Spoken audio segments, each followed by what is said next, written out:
93 FM. 93 Equinox Radio. Bonjour, dimanche dernier, des villageois se sont attaqués physiquement au cortège du nouveau leader du SDF, Joshua Nambangi, alors qu'il poursuivait sa tournée nationale dans les localités d'Akom 2 et de Bewon-Boulou dans la région du Sud, que certains nombrilistes régionalistes appellent socle granitique, c'est-à-dire une région précarée réservée au RDPC. On ne sait sur quelle base. Tout le monde a dû voir la violence très grossière et moyenâgeuse de ces villageois qui apparemment sont très fiers de la broussaille et l'enclavement dans lesquels les gens qu'ils défendent avec tant de risques les ont plongés. On n'a qu'à regarder l'état très délabré de la route qu'ils bloquaient, la route sur laquelle ils ont dressé des barricades. Voilà des gens qui, au lieu de plaindre leur sort, prennent plutôt des risques de s'attaquer aux hommes politiques qui ne partagent pas leur ligne politique tribaliste et régionaliste. Avec ce type de comportement compulsif et réactionnaire digne des réflexes des indigènes des maquis abandonnés des Amériques avant l'arrivée de Christophe Colomb, où est-ce que le Cameroun peut aller avec son unité? Il faut quand même avouer que nous avons des gens qui se plaisent encore dans le dénouement inspiré, structuré, planifié et entretenu par ceux qui les manipulent comme des marionnettes. Et si chaque région commençait donc à barrer aussi la route aux partis qui viennent d'ailleurs, comme ils le soutiennent, si les villageois des autres régions copiaient l'exemple de ces villageois du Sud qui chassent toujours les opposants de leur région, que deviendra finalement le Cameroun?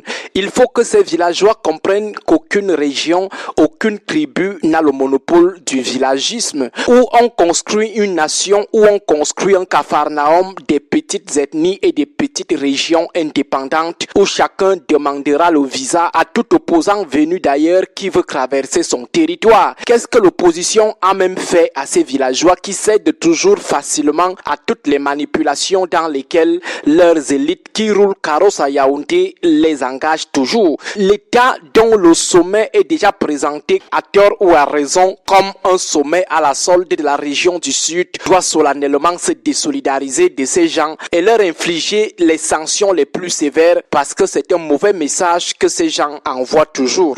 Le RDPC a vocation à traverser aussi les régions des ocres.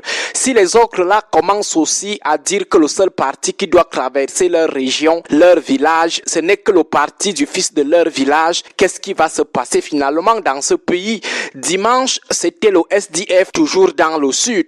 Avant, c'était une élite de Kribi qui disait à ses frères de l'océan que Cabral Libi et son PCRN ne doivent jamais mettre pied chez eux, qu'ils sont prêts à les taper même avec les mains, toujours dans le même Sud. Avant ça encore, c'était une délégation du mouvement pour la renaissance du Cameroun qui était agressée par des villageois, la route bloquée, toujours dans le Sud. Toujours et toujours le Sud. Entre-temps, les gens ricanent. Suite à l'incident de dimanche, certains se sont même permis de dire que c'est bien fait pour Joshua aussi. C'est un collabo. Il mérite cela. Tenir ce type de propos, c'est ignorer ce qui pourrait attendre l'opposition dans cette région si les autorités ne réagissent pas rapidement en infligeant finalement des sanctions exemplaires à ces égarés de l'autre jour. Il faut réagir. Il faut que ça s'arrête. À la veille de chaque élection, ils activent toujours le tribalisme. Donc, il faut apprendre à anticiper certains combats. Aujourd'hui, le SDF, demain, ça sera qui? En plus, à cause de la répétition de ces égarements et le mutisme chronique de l'État, on a l'impression que la population du Sud est xénophobe, tribaliste et régionaliste. Pourtant, ce sont tout simplement des réactions de quelques égarés qui brillent par un fondamentalisme politique payant. Les populations du Sud, les chefs traditionnels doivent aussi de leur côté commencer à condamner ces actes répétitifs. Ça n'honore pas du tout la région et sa population. Nous ne savons pas s'il y a une autre région où des individus brillent toujours par des attaques violentes contre les leaders des partis non originaires de leur région. Notre mémoire peut nous jouer des sales tours, mais ces dernières années, nous croyons que ce n'est qu'au sud où quelques villageois attaquent toujours les délégations des autres partis. Il faut que nos frères et sœurs du sud qui vivent la même misère que les ressortissants des autres régions commencent à livrer ce type d'individus à la justice pour ne pas ternir l'image de toute la communauté de toute une région. Et le plus écœurant dans ces actes répétitifs du sud, c'est le calme olympien, hypocrite et sournois des vrais acteurs de ces réactions politiques primaires.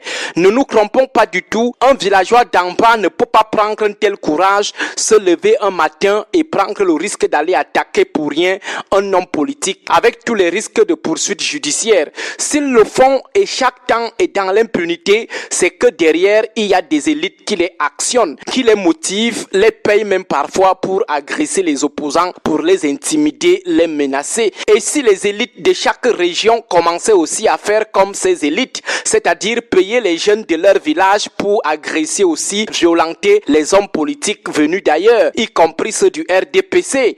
Comme précisé hier, en 2025, aucun tribalisme ne passera, que les gens apprennent à devenir des chefs politiques et non des chefs de tribus ou d'ethnie. Nous croyons fermement que le peu de divisions chaotiques que ces gens ont installé dans notre pays suffit. Aucun génocide, aucun fratricide ne passera en 2025 parce que les gens ne veulent pas perdre le pouvoir et ses privilèges. 2025 ne sera pas comme 2018. En attendant, inscrivons-nous d'abord, le reste on verra. Agréable journée à vous tous. 93 FM